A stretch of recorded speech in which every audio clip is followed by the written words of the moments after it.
Bihar public service commission के द्वारा auditor mains examination 2 नवंबर से लेकर 4 नवंबर के बीच में लिए गए थे। हम लोग जनरल स्टडी पेपर फर्स्ट और जनरल स्टडी पेपर सेकंड दोनों क्वेश्चन पेपर को इस वीडियो में देखेंगे कि किस तरह से क्वेश्चन पूछे गए थे, क्या पैटर्न रहा था ऑडिटर का। हम लोग ये भी जानते हैं कि जो इसका सिलेबस है ऑडिटर का, वो जो civil services Bihar public service commission जो लेती है एग्जामिनेशन, उसी का सिलेबस रहता है। अर्थात कि जो क्वेश्चंस यहाँ पूछे गए हैं, इसी तरह के जो क्वेश्चंस हैं वो अपने जो 67th बीपीएससी होने वाला है दिसंबर में, उसमें भी पूछे जा सकते हैं, सीडीपीओ में भी पूछे जा सकते हैं। तो इस पैटर्न को देखना हमें बहुत ज़्यादा ज़रूरी है। तो हम लोग जनरल स्टडी पेपर फर्स्ट का सेक्शन 1 से स्टार्ट करते हैं। हम लोग ये भी जानते हैं कि 3 सेक्शन में क्वेश्चन डिवाइड रहता है। सेक्शन 1 से 3 क्वेश्चन करने होते हैं, सेक्शन 2 से 3 क्वेश्चन करने होते हैं और सेक्शन 3 से 2 क्वेश्चन करने होते हैं। सेक्शन 1 जो होता है वो हिस्ट्री और आर्ट से क्वेश्चंस रहते हैं। पहला क्वेश्चन पूछा गया है कि tribal movements should be viewed as history from below, discuss the objects and nature of the movements in 19th century India.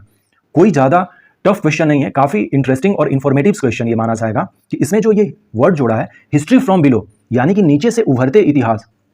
क्योंकि हम लोग जानते हैं कि जो जनजातीय हमारे समुदाय थे वो फॉरेस्ट में रहे, मेन लैंड से उनका ज़्यादा कंटेक्ट नहीं हुआ, लेकिन फिर भी उन्होंने इंडिया लेवल तक के मूवमेंट किए थे। और हम लोग ये भी जानते हैं कि जो हमारे ट्राइबल्स पीपल्स हैं वो फ्रंटियर ट्राइबल्स और मेन लैंड ट्राइबल्स के फॉर्म को दिखाते हुए हमें जनजातीय आंदोलन को एक बेहतर आंसर हम लोग लिख सकते हैं, जिसमें कि जो हमारा प्रीवियस ईयर के क्वेश्चंस में जो काफ़ी फेमस क्वेश्चंस हैं वो है संथाल हुल 1855-56 का, और मुंडा जो उलुगलन है जो 1899 और 1900 में हुआ था।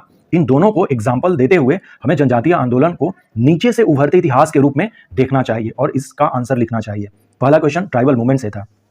Next question, do you think that the quit India movement was a leaderless movement?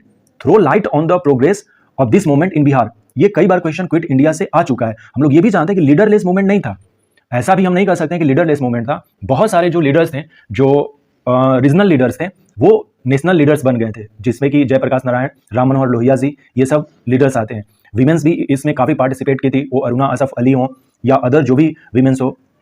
मैंने ऑलरेडी इस पर वीडियो बना रखा है क्विट इंडिया मूवमेंट पर, डिस्क्रिप्शन में लिंक होगा, उसका आंसर आप एक बार देख लीजिए। क्वेश्चन नंबर 3, एनालाइज ह्यूमनिज्म इन रविन्द्रनाथ टैगोर फिलोसफी। हम लोग ये भी जानते हैं कि जो मेजर 3 हमारे थिंकर्स हैं, रविन्द्रनाथ टैगोर, महात्मा गांधी जी और पंडित नेहरू जी, इन तीनों पर क्वेश्चन पूछता ही है। अभी तो बढ़ाकर कुछ क्वेश्चन बिहार से भी रिलेटेड, जैसे कि जो भी पर्सन है, डॉक्टर राजेंद्र प्रसाद हो गए, इवन इससे पहले तो राम मनोहर लोहिया जी के बारे में पूछा गया था, जयप्रकाश नारायण हो गए, सुभाष चंद्र बोस हो गए।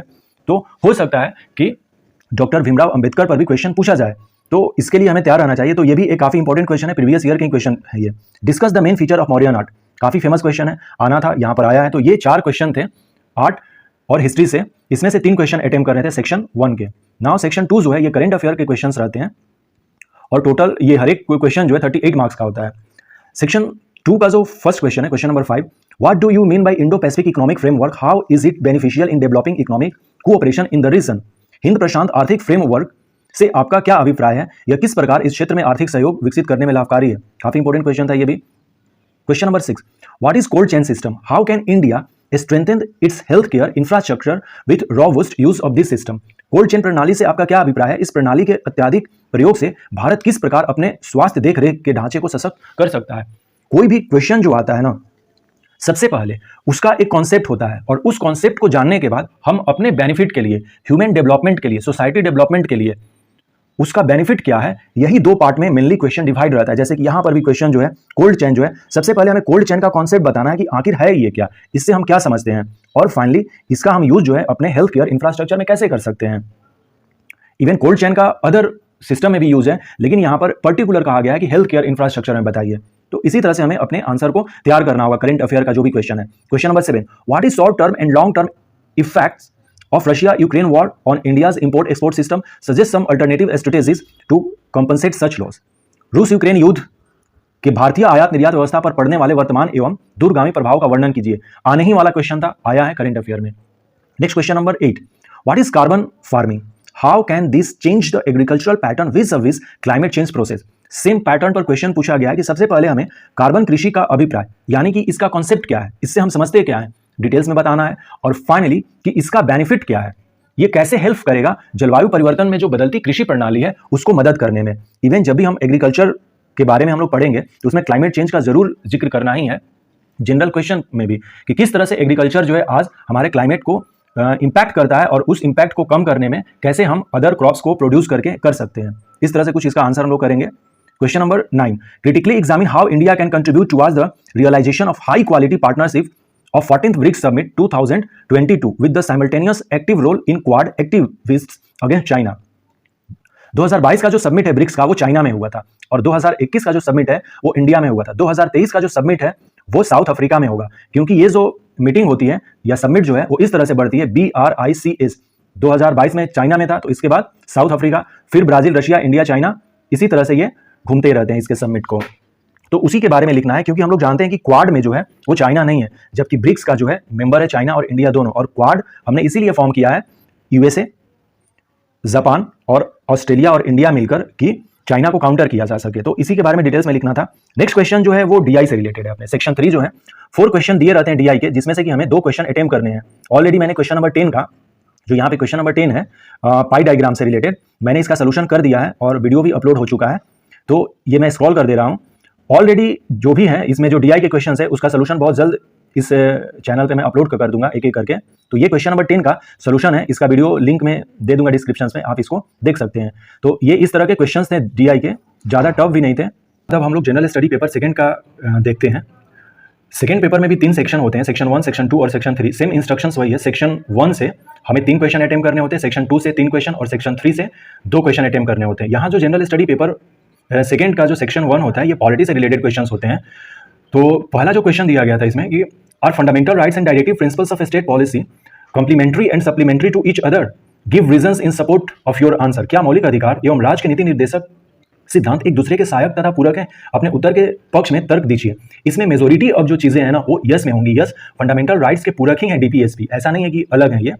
Question number 2, due to coalition politics and economic liberalisation federalism has become a key feature of Indian political system. Comments, गठबंधन की राजनीति तथा आर्थिक उदारीकरण के कारण संघवाद भारतीय राजनीति प्रणाली की प्रमुख विशेषता बन गया है, टिप्पणी कीजिए। Question number 3, by and large Indian political parties have become more pragmatic than ideological, which makes party boundaries highly flexible and permeable.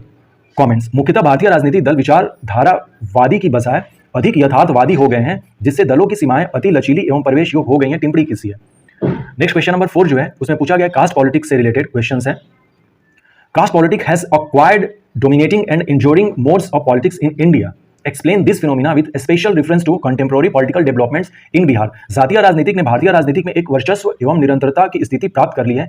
इस कारक का बिहार के सामयिक जो राजनीतिक घटनाक्रम हुई हैं उसके विशेष के संदर्भ में हमें वर्णन करना है। सेक्शन 3 जो है ये इकोनॉमिक जियोग्राफी से रिलेटेड क्वेश्चंस होते हैं। यहाँ पर भी 3 क्वेश्चन अटेम्प्ट करने हैं। पहला क्वेश्चन जो इसका question number 5, critically examine the role of green revolution in the development of agriculture in India. Green revolution का जो है डिटेल्स में हमें वर्णन करना है कि किस तरह से इसको मैप बनाकर हम लोग दिखा सकते हैं, इंडिया का मैप बनाकर। क्वेश्चन नंबर 6, बहुत जल्द इसका भी आंसर मैं अपलोड करने वाला हूं चैनल पर। Question number 6, population growth is both blessing and curse, elaborate it with suitable Indian example. जनसंख्या वृद्धि वरदान एवं अभिशाप दोनों है, भारत के परिप्रेक्ष्य में महत्वपूर्ण उदाहरण द्वारा इस कथन की समीक्षा कीजिए।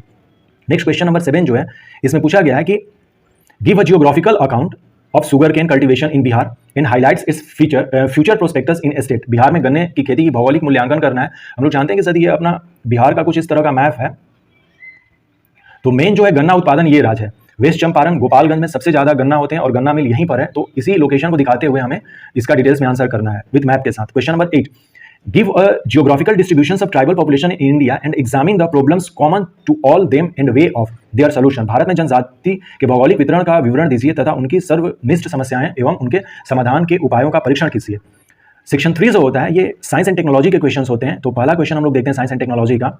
India has indulged concurrently with world in the field of space research with the quest that what are advantages and disadvantages in the future near future in doing so. In this context, frame in details your logical explanation and discuss it. दुनिया के साथ साथ भारत के भी अंतरिक्ष शोध में शामिल होने पर प्रश्न है कि इस पर क्या फायदे तथा नुकसान भविष्य में होने को है। इस संदर्भ में तर्क संगत समझ का गहराई से खाका दीजिए तथा इसकी व्याख्या कीजिए। Question number 10, Science and technology have given us exponential development, but at the same time, dark, dangerous side of atoms and coronavirus explosions for eliminations of human life from the earth.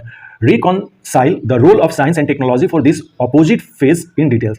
विज्ञान और तकनीक हम जानते हैं कि ये विकास करती है, चरघातांकी विकास करती है, चौमुखी विकास करती है, लेकिन साथ ही साथ कोरोना और परमाणु जैसे जो विस्फोटक हैं इससे दुनिया को मिटाने की भी ये ताकत रखती है। तो इसी की सूक्ष्मता से हमें आकलन करना है। Question number 11, analytically describe in details the merits and demerits between a natural robot human and a modern artificial robot.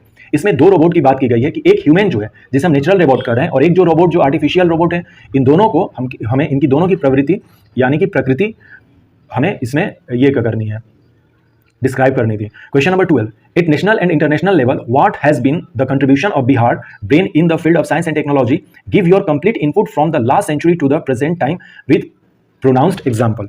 Bihar मस्तिष्क का विज्ञान व तकनीक के क्षेत्र में देश व विदेश पर स्तर पर क्या योगदान रहा है, प्रमुख उदाहरण सहित पिछली शताब्दी से वर्तमान समय तक अपना पूर्ण ज्ञातव निविष्ट कीजिए। तो ये दोनों पेपर जो जनरल स्टडी 1 और 2 के जो है क्वेश्चन पेपर हम लोगों ने देखा, ये काफी इंपॉर्टेंट होंगे सीडीपीओ और 67 जो मेंस एग्जामिनेशन होने वाले हैं कि किस तरह से बीपीएससी अभी जो है कोई पैटर्न चेंज नहीं है, क्वेश्चंस वही हैं, बशर्ते कि फोकस और ज्यादा करना होगा।